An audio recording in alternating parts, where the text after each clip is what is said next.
Prijatelji Zagrebu, izvanredni izbori. Eskalirao sukob skupštinske većine i gradonačelnika Bandića zbog cijene vrtića. Da me se atakira na moj život. Kočijaškom retorikom i uličnim rječnikom. Od strane Đilkoša. Počinje li građanski neposluh Hrvata u Bosni i Hercegovini? Gost trećeg dnevnika predsjednik predsjedništva Hrvatskog narodnog sabora Dragan Čović.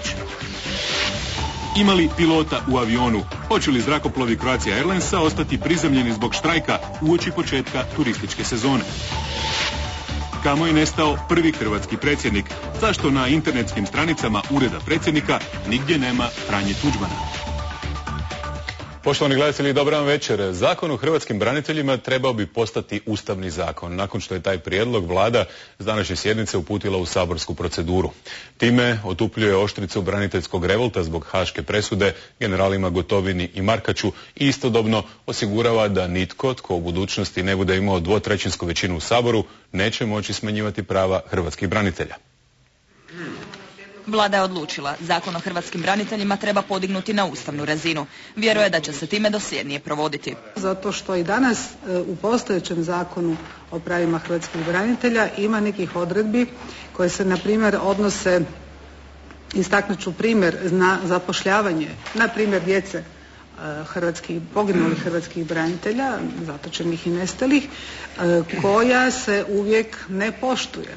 U posljednjoj izmjeni Ustava branitelji su uvedeni u preambulu kao posebna kategorija. Ustavnim zakonom se omogućuje da ubuduće tko god bio na vlasti samo s dvotrećinskom većinom u Saboru može mijenjati prava branitelja. Sve zemlje posebno skrbe o sudionicima ratova, posebice zemlje koje imaju pobjedničku vojsku. Hrvatska vojska je pobjednička vojska i branitelji su pobjednici u Domovinskom ratu. Vladin prijedlog je neozbiljan, poručuje oporba. Ustav nije cijena benzina da se mijenja svaki ponedjeljak. Šta ćemo sa nezaposlenima, ribarima, poljoprivrednicima, onima koji rade, a ne primaju plaću? Hoće to sve biti ustavni zakoni? Ovo je neozbiljan prijedlog.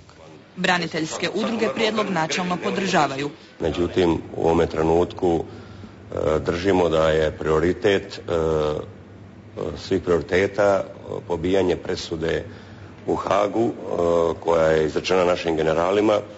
I ne samo da držimo, nego tražit ćemo od svih institucija ove države, kako predsjednika države, vlade i Sabora, da učine sve da ta i takva presuda bude pobijena, da naši generali budu oslobođeni. Vlada je svoje rekla, na potezu je Sabor. Na zatvorenom dijelu današnje sjednice vlade odlučeno je da će Hrvatska u Hagu nastojati izboriti status amicus curiae, čime će pokušati posredno srušiti presudu o zajedničkom zločinačkom pothvatu. Na lokalnoj razini Splitsko gradsko vijeće donijelo je odluku da jedna gradska ulica ili trg nose ime generala Ante Gotovine. Naravno pod uvjetom da on to prihvati. Dok vlada nastoji izboriti status prijatelja suda, ratni veterani traže istragu zbog davanja brijunskih transkripata. Očekujemo zrelost i vjerodostojnost institucija u istrazi i procesuiranju.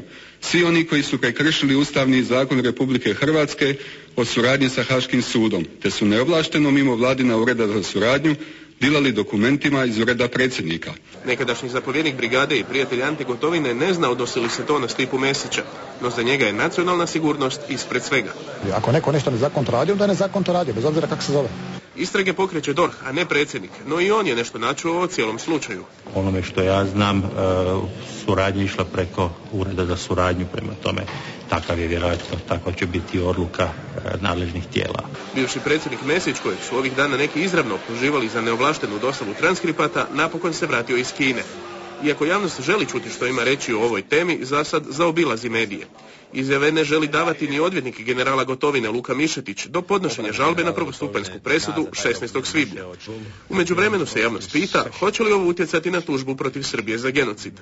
To je u nadležnosti vlade, pritom ja sam to više puta isticao, treba procijeniti realno da li se i što se može tom tužbom dobiti ili je možda moguće više dobiti nekakvom nagodbom ili dogovorom. Oglasila se i poznata znanstvenica Olga Carević, Srpkinja kojoj je Hrvatska domovina.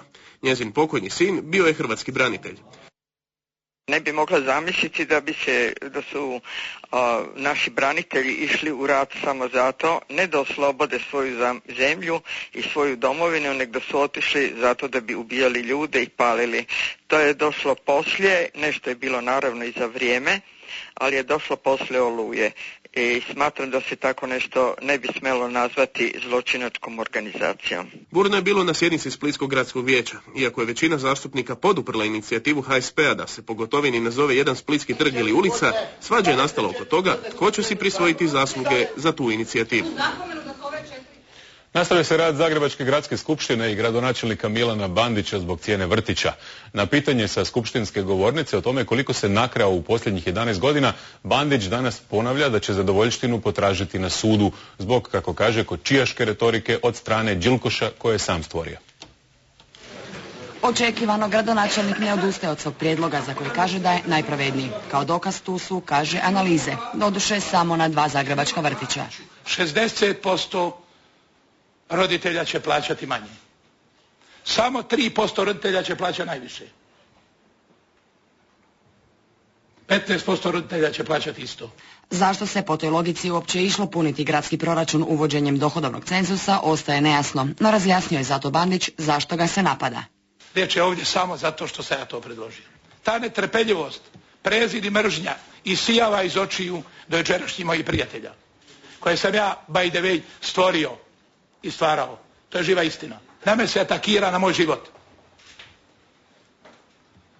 Kočijaškom retorikom i uličnim rječnikom. Od strane Đilkoša. Ima što reći Bandić i o naplati vrtića prema imovinskom cenzusu, koji pak preferira SDP. Imovinski cenzus funkcionira u razvijenim europskim zemljama, u cijeloj Europi i u Americi, poznat je kao najpravedniji cenzus. Ma šta vrijedi sirotinji koja ima 2.500 kuna, a deda joj je ostavio stan od 200.000 eura na Gornjem gradu? Pa neće dijete jesti drvo. Spreman je gradonačelnik i na izbore, ali i njegovi dojučerašnji kolege. Ali meni najmanje škode. Neka nađu što prije kandidata. Treba će im. SDP se izbora u gradu Zagrebu ne boji, vodit ću SDP u pobjedu na lokalnim izborima. Jedini koji bi ga mogli natjerati na odustajanje od spornog prijedloga, kaže Bandić, jesu referendum i građani. Izglednije je da će konačni sud dati ministar uprave, ako na izvanrednoj sjednici sazvanoj u idućih 15 dana Skupština ne promijeni jučerašnju odluku. Ne znam što se događalo formalno, a drugo, volio bih vidjeti one koji su u izborima očekivali dobiti stanovitu odgovornost za donošenje odluka, da onda i donesu odluke. A odluku čekaju ponajprije roditelji, kojima je rečeno da prikupljaju dokumentaciju o primanjima. A gosti trećeg dnevnika su Ivica Lovrić, pročelnik Gradskog ureda za obrazovanje, kulturu i sport. Dobro večer. Dobro večer. I Mirando Mrsić, potpredsjednik Zagrebačkog SDP-a, zastupnik SDP-a u Gradskoj skupštini. Dobro večer. Dobro, gospodin Lovriću, roditelji su sad zbunjeni nakon ovoga svega. Trebaju li nakon skupštinske odluke i dalje čekati u onim kilometarskim redovima, skupljati papire ili ne trebaju? Što sad? Pa ovi kilometarski redovi na svu sreću nisu nastali zbog prikupljanja dokumenata za predškolske ustanove i roditelji nisu prisiljeni puno čekati. Međutim, ono što moram reći da je program javnih potreba za predškolski odgoj i skrb za 2011. godinu na snazi, da nažalost odluka koju je jučer donijela Gradska skupština da je gradonačelnik stavio van snage, da se očekuje njeno preispitivanje. Prema tomu, kako sad stvari stoje, roditelji trebaju prikupljati dokumente i... Koji se dokumente moraju skupiti? Pa znači trebaju prikupiti dokumente o broju članova obitelji, o prebivalištu, prihodima u protekloj godini i onim pravima koje imaju eventualno temeljem invaliditeta, branitelja Domovinskog rata, dječjeg doplatka i tako. Znači 1-2 savjetnika i 4 radna dana? Nije to tako. Roditelji su izvješćeni i negdje možda skoro 20 do 25% roditelja je već predalo dokumente. Gospodine Mrsiću, gradonačelnik je danas iznio podatke, na uzorku doduše od 2 vrtića, da će samo 3% roditelja plaćati najviše, dok će ih 60% plaćati manje nego do sad. Ako je to točno, zašto se protivite tamo?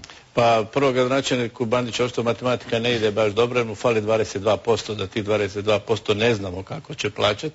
Definitivno ova odluka koju je gradonačelnik Bandić donio u vrijeme donošenja proračuna, za koju smo mi rekli da je odluka koja će izazvati velike probleme, je možda bio lapsus gospodina Lovrića koji je rekao nažalost odluka Skupštine stavljena izvan snage. Jednostavno gradonačelnik Bandić ugrožava obitelji sa najosjetljivijim dijelom grada Zagreba, a to su tročlane obitelji koji idu tek sada u život. A samo da napomenem da gradonačelnik Bandić se kune u legalnost. Legalista je, međutim ja ću pročitati članak 48 Zakona o predškolskom obrazovanju koji kaže da dječji vrtić koji je osnovala jedinica lokalne i područne samouprave naplaćuje svoje usluge roditelja korisnika usluga sukladno mjerilima koje utvrđuje predstavničko tijelo te jedinice. Tu odluku smo mi jučer donijeli na skupštini. Tu odluku je gradonačelnik stavio van snage. Ono što se ja pitam, zbog čega? Da li zbog parlamentarnih izbora na koji hoće ići ili zbog svoje samovolje i ono što smo već više puta naglasili da, evo večeras ga nema tu, da on smatra da je demokracija, to sam ja. Vaš odgovor? Pa dobro, ja moram samo konstatirati da ono što je gospodin gradonačelnik stavio u zaključku, kojim je odluku stavio van snage, jasno stoji da je ta odluka u suprotnosti sa proračunom koji je donesen za 2011. godinu i sa programom javnih potreba za predškolski odgoj za 2011. godinu. Znači, ona nije stavljena iz ne znam kakvih razloga, nego iz čisto pravno formalnih, baš zbog toga što se gradonačelnik ovdje ponaša kao legalist.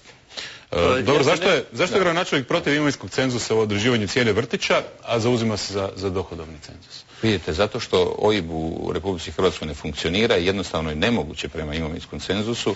Ono što je važno, još jednom reći, to naši gledatelji jako dobro znaju, i da se dječji doplatak, i da se brojna prava u području socijalne skrbi, pravo upisa u učeničke i studentske domove i tako dalje ostvaruju temeljem dohodovnog cenzusa.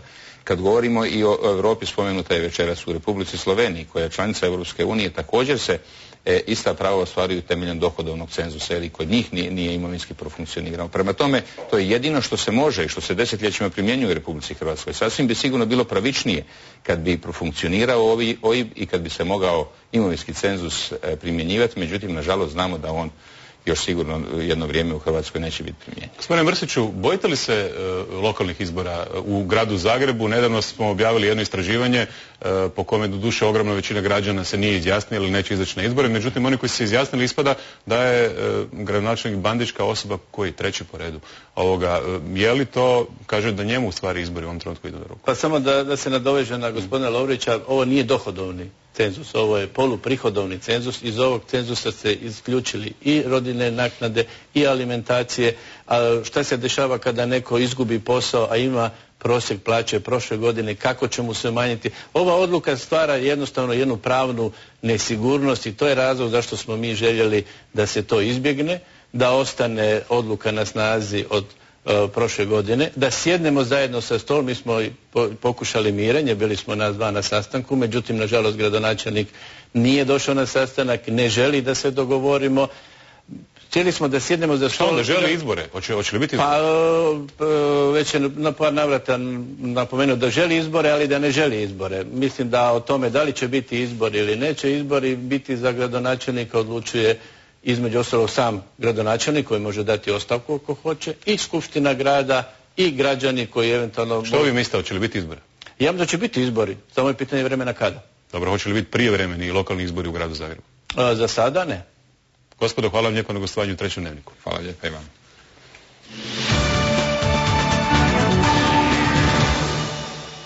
Politička kriza u Bosni i Hercegovini postaje sve dublja. U Republici Srpskoj prijete referendumom o nepriznavanju državnog suda i tužiteljstva, a stranke okupljene oko Lagumdžina SDP-a i dalje, nakon uspostave vlasti u federaciji bez dvaju HDZ-a, žele to isto i na državnoj razini. S druge pak strane, Čović i Ljubić na Hrvatskom narodnom saboru u Mostaru traže novi ustav i novi teritorijalni ustroj s hrvatskim entitetom ili pak federalnom jedinicom. Gdje izlazi iz ove pat pozicije? Hrvatski narodni sabor odgovor je na majorizaciju Hrvata u Bosni i Hercegovini i izbacivanje iz vlasti dvaju HDZ-a koji su, kako tvrde, imali većinsku hrvatsku potporu na prošlim izborima. No nitko ne zna što znači rezolucija kojom se traži federalizacija države i uspostava Hrvatske federalne jedinice, te koja bi područja obuhvaćala. Hrvati središnje Bosne, ali i drugih područja ne žele ostati izvan tog mogućeg entiteta. Ni u kom slučaju se ne smije desiti da se bilo kakvi razgovori, pregovori, bilo kakvo donošenje odluke o novom nekom entitetu ili bilo kakvoj federalnoj jedinici razgovara bez Hrvata središnje Bosne.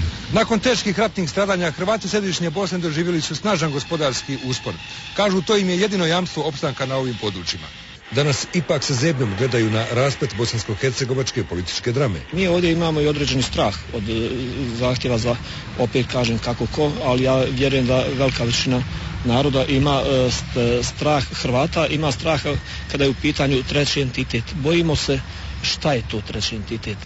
Bez opće nacionalnog konsenzusa, tvrde mnogi, Hrvati u Bosni i Hercegovini neće moći ostvariti jednakost i nacionalna prava. Mi Hrvati u Bosni i Hercegovini nismo još definirali šta je to nacionalni interes Hrvata u Bosni i Hercegovini. Hrvatski narodni sabor nije okupio sve političke stranke, intelektualce, a i crkva se drži pomalo po strani. Ipak trebamo pokazati zajedništvo, pa onda otkriti šta nam je dobro, jer ovako uvijek ćemo imati neki otpora, kao nisu bile sve hrvatske stranke ovo, ali žao mi Hrvati smo izgleda takvi da nam ne treba neprijatelj kad imamo sami sebe. Iako predsjednik Republike Srpske Milorad Dodik podupire ideje Hrvatskog narodnog sabora, protivi se izmjeni granica svog entiteta, kojem je Dejtonskim sporazumom pripala i Bosanska Posavina, na čijem je području živjelo 100.000 Hrvata. A gost trećeg dnevnika je predsjednik predsjedništva Hrvatskog narodnog sabora koji nas čeka u mostarskom studiju, Dragan Čović. Dobro večer, dobrodošli. Dobro večer, bolje vas našao. Gospodine Čoviću, predsjednik socijalista u Europskom parlamentu Martin Schulz danas je izjavio da uspjeh Bosne i Hercegovine kao održive zemlje ovisi o njezinom unutarnjem preustroju i to u smislu federalizacije. Koliko je izgledna ta hrvatska federalna jedinica ili je to puka fikcija za sad? Pa ja sam siguran da je izvjesno i drago mi je da evo i socijalisti Europe to razumiju kao realno rješenje za prilike u Bosni i Hercegovini. Ono što radimo zadnjih nekoliko godina šaljemo upravo poruku da ovakva Bosna i Hercegovina neupravljiva, neodrživa, da nema svoju europsku budućnost i da će biti produkt stalnih, socijalnih, ekonomskih, odnosno političkih kriza. S te strane mi smo i poslali vrlo jasnu poruku da želimo Bosnu i Hercegovinu preurediti po mjeri čovjeka, po mjeri između ostalog i hrvatskog naroda kako bi dobili apsolutnu ustavnu jednakopravnost Hrvata, Bošnjaka, Srba i svih građana u Bosni i Hercegovini i na tragu toga zbog svega onog što imamo danas na sceni smo i organizirali Hrvatski narodni sabor prije 2 dana. Dobro, može li se ponoviti povijest, može li visoki predstavnik međunarodne zajednice poništiti odluke Hrvatskog narodnog sabora od utorka? Pa ja mislim da ne može niti ima razloga za tako nešto. Hrvatski narodni sabor je izraz volje svih onih koji su birani na općim i lokalnim izborima u protekle 2 godine. Ovaj put nam ne može niko kazati da nemamo jedinstvo hrvatskog naroda, jer okupilo se 10 stranaka i više od 92 do 93% onih koje je birao hrvatski narod na lokalnim i općim izborima. To je jedna zavidna razina usuglašenih stajališta i zbog toga sam ja prezadovoljan onim što smo uradili na Hrvatskom narodnom saboru. Poslali smo vrlo jasnu poruku. Hrvatima u Bosni i Hercegovini danas nije dobro, Hrvati se žele majorizirati, Hrvati se žele staviti u poziciju građana drugog reda, Bosna i Hercegovina se želi organizirati kao unitarna ili centralizirana država i naravno da je ovo najbolji način da pošaljemo poruku da na taj način nećemo riješiti pitanja Bosne i Hercegovine. A kako ćete ih riješiti? Kako ćete ih, hoće li to biti neki građanski neposluh? A ne, građanski neposluh, odnosno neposluh između izvršne zakonodavne vlasti i svih oni koji biraju tu vlast postoji u kontinuitetu, to je pravilo ponašanja u Bosni i Hercegovini već 15 godina. Mi smo ovaj put postavili vrlo jasno pravila našeg ponašanja kad je u pitanju rezolucija, poslali smo vrlo jasnu poruku, želimo aktivnom ulogom promijeniti pravac razvoja odnosa u Bosni i Hercegovini. Mislimo da se Bosna i Hercegovina nalazi na jednom raskrižju, da može ući u vrlo opasno vrijeme koje je ispred nas i zbog toga smo, kažem još jednom, definirali jednu novu ulogu unutar stalnog zasjedanja predsjedništva Hrvatskog narodnog sabora. Definirali smo i glavno vijeće kojim želimo vrlo jasno imati jednu koordinirajuću političku ulogu unutar općinskih, odnosno županijskih struktura vlasti, tamo gdje žive Hrvati, kako bi vrlo jasne poruke mogli slati sa tih područja, kakva nam Bosna i Hercegovina treba, kako treba rješavati životne probleme naših ljudi, odnosno skrenuti pozornost, i u tome smo uspjeli, na poziciju Hrvata u Bosni i Hercegovini kod svih onih prijatelja Bosne i Hercegovine izvan naših područja. Spominjete opasne situacije. Nedavno je u središtu Tomislavgrada ubijen potpredsjednik HSS-a Ante Malić. Pod automobil HDZ-ova zastupnika u Zenici Ive Tadića postavljena je eksplozivna naprava. U ovakvoj atmosferi dovoljna je jedna iskra da uzrokuje požar. Bojite li se eskalacije krize?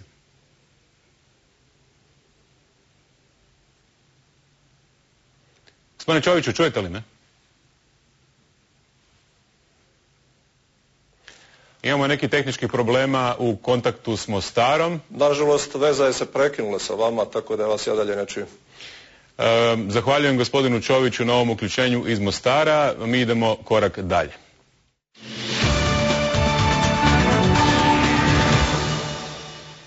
Dok u slučaju Hypo Alpe Adria banke u Hrvatskoj još uvijek traju istrage, u Sloveniji su danas uhićeni bivši šefovi slovenske podružnice te banke. Oni su još početkom godine smijenjeni zbog sumnje u pranje novca, a sve je povezano s istragama koje se u slučaju Hypo provode u Austriji. 50 slovenskih policajaca i kriminalista od jutra ima pune ruke posla. Proveli su 20 kućnih pretraga i uhitili 10 osoba, većinom bivših menadžera slovenskih podružnica Hypo banke i Hypo leasinga. Policija sumnja na financijske malverzacije. Prema sadašnjim procjenama šteta je u visini od nekoliko milijuna eura, ali naglašavam da je u ovoj fazi još preuranjeno govoriti kakav će biti rezultat istrage, jer smo tek u početnoj fazi. Moram reći da vrlo dobro surađujemo s novom upravom te banke. Policija je neke od uhićenih dovela i u sjedište Hypo banke u Ljubljani. Novi šef uprave potvrdio je da policija pregledava računala. Sve što imamo na računalima sada se prebacuje. Budući da je izdan sudski nalog, moramo omogućiti pristup svim informacijama. Danas uhićeni bivši menadžeri odlukom središnjice u Klagenfurtu iznenada su smijenjeni početkom veljače zbog istrage o malverzacijama u Hypo banci koja se vodi u Austriji. Prema slovenskim medijima smijenjeni su zbog pranja novca i prijenosa 32 milijuna eura na račun osnovane tvrtke Hypo banke u Lichtensteinu. Prema vašim informacijama, je li ova istraga na bilo koji način povezana s Hypo grupom u Hrvatskoj ili Austriji? Znate li? Ne znam, ali riječ je isključivo o slovenskoj stvari. Neki slovenski mediji smatraju da je današnjim uhićenjima ministrica unutarnjih poslova Katarina Kresal željela odvratiti pozornost s krize koja trese vladajuću koaliciju. Hrvatska mora krenuti u oštar obračun s poslodavcima koji svojim zaposlenicima ne isplaćuju plaće. Zaključeno je to na sjednici Gospodarsko-socijalnog vijeća. U Hrvatskoj je inače između 18 i 25 tisuća ljudi koji rade, a ne primaju plaću, dok je trostruko više onih kojima se ne isplaćuju doprinosi.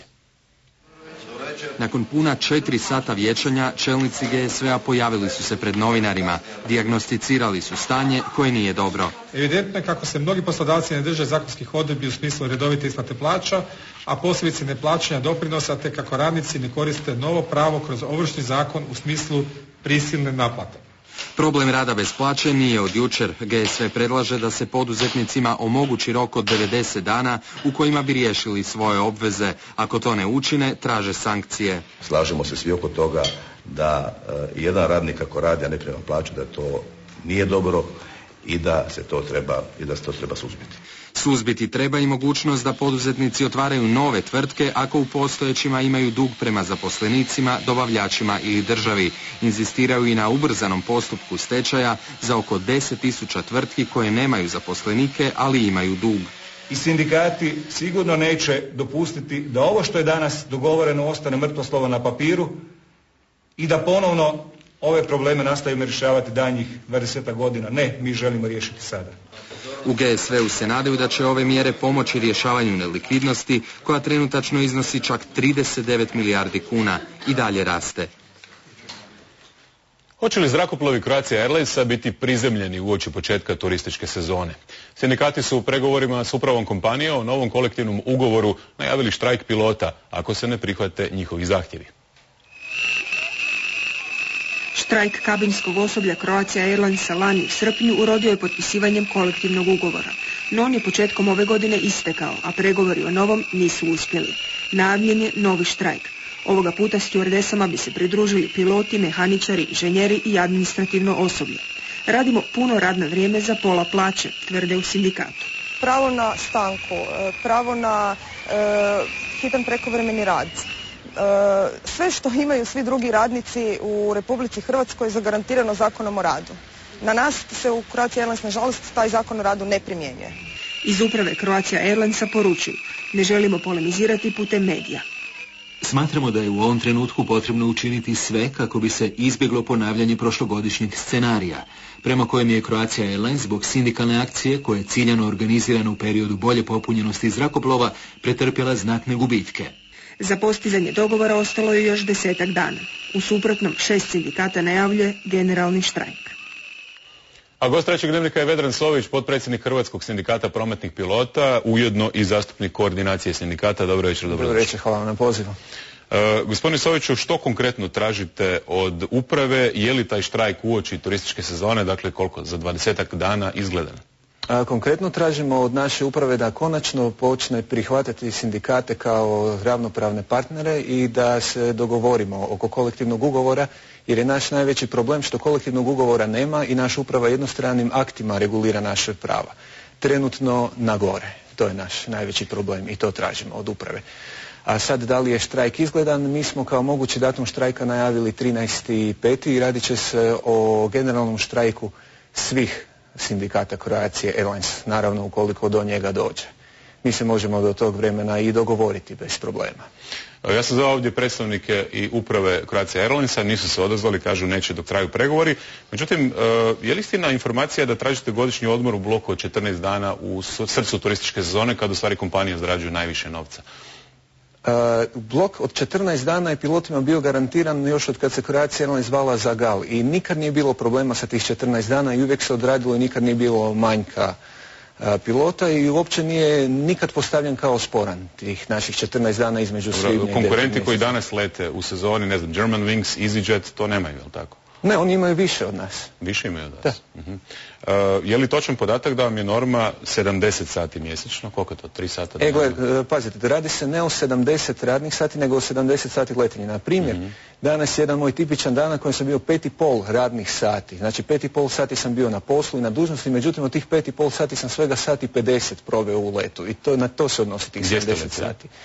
Konkretno danas za Beč i povratak. Beč, Zagreb, jel? Točno. U Lufthansa je to 75 sati. Dakle, Croatia Airlines je 70 sati, navodno se traži smanjivanje za neke kategorije na 60. Točno, mi tražimo smanjenje za starije pilote, međutim morate uzeti u obzir da Lufthansa leti preko Atlantika i tih 75 sati se može ispustiti bez problema u 6 ili 7 radnih dana, što kod nas nije slučaj. Mi smo short haul firma, znači maksimalni naš let traje 2,5 sata. Mi za tih 70 sati napravimo daleko više letova i daleko duže smo na poslu nego Croatia Airlines danas posluje s gubitkom, je li tako? Da, i to je jedan od vrlo velikih problema. Naime, Croatia Airlines je od upisanih gotovo 1 milijardu kuna temeljnog kapitala došlo do početkom ove godine do 130 milijuna. Prošle godine smo otpisali 170. Ako ova godina bude samo jednako loša kao prošla, na jesen Croatia Airlines sigurno neće biti u ovom obliku. I to je ono što najviše muči sindikate. Kolektivni ugovori su samo vrh ledenog brijega. Mi se ne bojimo raditi, mi ćemo, ako bude potrebno, i dati ćemo slobodne dane, ali neka neko napravi realni plan šta će biti s Croatia Airlines. Ponavljam, ne bojimo se raditi, ali se bojimo da nećemo imati gdje raditi. Dobro, ako se ovo sad konkretno isplati ili ako recimo dođe štrajk u srcu na početku sezone, to znači u principu da će taj pad biti još drastičniji i da će onda sudbina kompanije tek biti dovedena u pitanje, za ne? Neće biti drastičniji zbog toga što nam je arbitar gospodin Darko Milković, nakon što se nismo mogli dogovoriti sa poslodavcem, je odredio koje letove moramo raditi. Dakle, naš štrajk će biti praktički simboličan jer ćemo morati odrađivati veliku većinu letova Croatia Airlines. Naravno sad ćete se uspjeti dogovoriti na obostrano zadovoljstvo i naravno na zadovoljstvo svih turista koji će dolaziti. Hvala lijepa, ja se nadam. Nikome nije do štrajka. Mi smo svjesni da ćemo napraviti štetu firmi, ali to nam je, nažalost, posljednja opcija i došli smo do posljednje opcije. Hvala vam lijepa na gostovanju trećem. Hvala vam lijepa.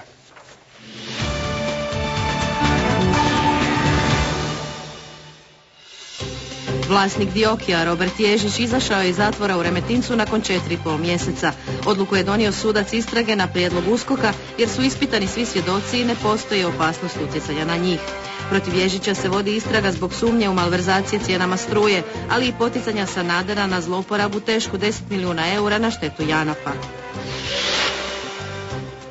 Aktivisti zelenih stranaka Središnje Europe okupili su se u Krškom ispred nuklearne elektrane. Vladama Slovenije i Hrvatske poručuju da trebaju odustati od nuklearnih elektrana i što prije ih zatvoriti. Programsko vijeće HRT-a upozorilo je glavne urednike da više paze na odabir gostiju kako na televiziji ne bi stalno bile iste osobe. Početkom svibnja vijeće će izabrati povjerenika za gledatelje, dužnost predviđenu novim zakonom o HRT-u. Iz Dubrovačke zračne luke poletio je prvi redoviti let Croatia Airlinesa za Atenu. Povratni letovi 3 puta tjedno do kraja listopada uz dosadašnje veze s Venecijom i Parizom znatno će smanjiti prometnu izoliranost krajnjeg juga Hrvatske. Bližimo se kulminaciji velikog tjedna uoči najvećeg kršćanskog blagdana Uskrsa. Sutra će Papa u Rimskom koloseumu predvoditi križni put, a dogodit će se i jedan presedan. Naime, Benedikt XVI bit će prvi Papa u povijesti koji će na televiziji odgovarati na pitanja vjernika. U Rimu nas očekuje naš dopisnik Silvio Tomašević. Kolega Tomaševiću, kakva je to emisija u pitanju? Dobro večer. Dobro večer. Da, Papa je inače danas vazmeno trodnevlje započeo sa misom ovdje u Svetom Petru, po Svetom Ulja, zatim poslijepodne u crkvi Ivana Lateranskog s obredom pranja nogu 12 svećenika, a sutra će biti ta emisija intervjua vjernika s Papom. Upućeno je više od 3000 pitanja, izabrano je 7 na koje je Papa odgovorio, to je snimka, sutra će biti emitirana na prvom programu talijanske televizije i mogu anticipirati neka pitanja i odgovore. Na primjer, jedno pitanje postavila 7-godišnja djevojčica koja je preživjela potres i tsunami u Japanu, zatim jedna muslimanka iz obale Bjelokosti, 7 katolika iz Iraka kojima je svakodnevno ugrožen život, a jedna Talijanka je pitala Papu gdje je duša njezinog sina koji se već godinama nalazi u nepovratnoj komi. Papa je odgovorio da je duša sa sinom u čovjeku, a da bi pojednostavnio taj odgovor, rekao je da je čovjek u komi kao gitara bez žica. Dakle, sad smo vidjeli kako će izgledati ta sutrašnja emisija, međutim kako će Uskrs sam biti dočekan u Rimu, to veliko trodnevlje pred nama, što se sve sprema? Dakle, sutra uvečer će biti taj križni put kod Koloseuma koji gleda cijeli svijet, velika svečanost. Ove puta je prvi puta u povijesti povjereno jednoj ženi da napiše meditacije na svih 14 postaja. Papa je časnoj sestri Mariji Riti Piccione povjerio taj zadatak i time se je htjelo istaknuti ulogu žene u društvu i u crkvi, a u nedjelju naravno će ovdje biti svečana misa za Uskrs, kojom prilikom će Papa poželjeti sretan Uskrs na više od 50 jezika. Još nas 10-ak dana svega dijeli od proglašenja Ivana Pavla II. Svetim, time se onaj poklik mase nakon njegove smrti Sancto Subito ostvaruje. Kakva će to svečanost biti? Da, evo nakon 6 godina, rekordno kratko vrijeme, Vojtila će postati blaženi. Započet će sve 30. travnja uvečer sa velikim bdjenjem na cirkusu Maximusu koji može primiti više od 1 milijun ljudi. Tu će govoriti bivši šef ureda za tisak Svete stolice Joakim Navarro Valls, zatim Vojtilin dugogodišnji tajnik kardinal Đivić i časna sestra Marie Pierre koja se molila Ivanu Pavlu II. Za ozdravljenje i ozdravila je i zbog toga će Ivan Pavao II. Biti beatificiran ovdje na trgu Svetog Petra. Očekuje se masa ljudi, više od 1 milijun ljudi i naravno na bdjenju i ovdje na misi će svi moći prisustvovati bez obzira što će imati ulaznice. Zapravo se još niti ne zna koliko je njih zatražilo te ulaznice koje se naravno odnose samo na sjedeća mjesta, a ostali će stajati i prisustvovati toj velikoj svečanosti. Dakle, za proces beatifikacije, odnosno proglašenja blaženim, mnoge su se televizije rezervirale, mnoge radijske postaje, to ćemo naravno pratiti u našim informativnim emisijama kada bude aktualno, kako rekao, za 10-ak dana. Za sada hvala na ovom uključenju iz Rima. Hvala vama. Na web stranicama Ureda predsjednika mnogo je napisano o aktualnom predsjedniku Ivi Josipoviću, još više o njegovu prethodniku Stjepanu Mesiću, a prvom hrvatskom predsjedniku Franji Tuđmanu ni traga. Franjo Tuđman, prvi predsjednik Republike, na današnjim internetskim stranicama Ureda predsjednika ne postoji, osim ako se nije ošuljao kroz govore svojih nasljednika. Najstariji pisani trag datira iz studenog 2000. godine. Sav prijašnji sadržaj stranice je izbrisan. Nijedan protokolarni događaj, nijedna Tuđmanova fotografija nije preživjela. U Uredu predsjednika Josipovića danas bez komentara. Iznenađeni su činjenicom da je njihova stranica postojala i prije 2000. da je jedna od prvih u Hrvatskoj.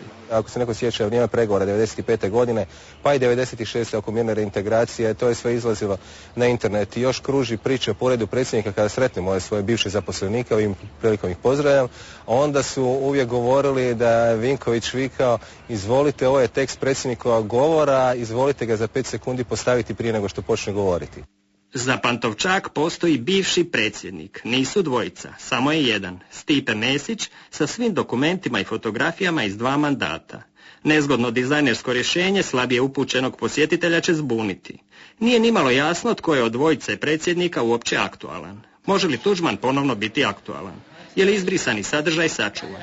Ja se kladim da i osoba koja je tada uređivala web stranicu Ureda predsjednika uređuje i danas. Prema tome, praviti se lud ne znači nekako mi se čini da je to samo izgovor. Ako vas selektivan pristup hrvatskoj povijesti kojim slučajem iritira, kome se obratiti? Vlasniku stranice. On je u registru naveden kad su posrijedi stranice vlade, sabora ili recimo nekog frizerskog salona. No kad je riječ o domeni predsjednik.hr, on je nepoznat. A na službenim internetskim stranicama britanske monarhije pobrojeni su svi vladari od Egberta, kralja Wessexa iz 802. godine, pa sve do aktualne vladarske kuće Windsora. Ovih dana stranica je pod navalom jer je samo 8 dana ostalo do, kako ga nazivaju, vjenčanja stoljeća. Sve je u znaku princa i buduće princeze, pa ne iznenađuje što je rođendan kraljice majke ove godine u drugom planu. Kraljica Elizabeta II. slavi 85. rođendan. Kao i svake godine proslava je u Westminsterskoj palači, mjestu gdje će se 29. travnja održati vjenčanje njezina unuka, princa Williama. Hoteli su odavno rezervirani, svi žele biti u gradu kad mladenci izgovore sudbonosno da. Mislim da ljudi zaista žele doći i uživati u atmosferi zabave. Doći i uživati u Londonu te okusiti komadić britanskog nasljeđa i povijesti, kao i svih zanimljivosti koje grad može ponuditi. Prema nekim procjenama, tijekom posljednjeg travanjskog vikenda u Londonu će boraviti 600.000 gostiju, koji će potrošiti $65 milijuna. Trgovine su već mjesecima opremljene suvenirima, a od danas je među njima poštanska marka s likovima Williama i Kate. Marke su očito odlična uspomena na događaj. Mnogo ljudi skuplja marke, ali mislim da će ove kupovati ne toliko zbog kolekcionarstva, već zbog uspomene. Na markama su fotografije para nastale krajem prošle godine u jednoj službenoj i jednoj opuštenoj pozi. Na tiskanje je utrošeno oko 80 km papira. Na događaju stoljeća, čini se, ne štedi se ni funte. Bilo je to sve u večerašnjoj emisiji. Hvala na pozornosti i laka vam noć.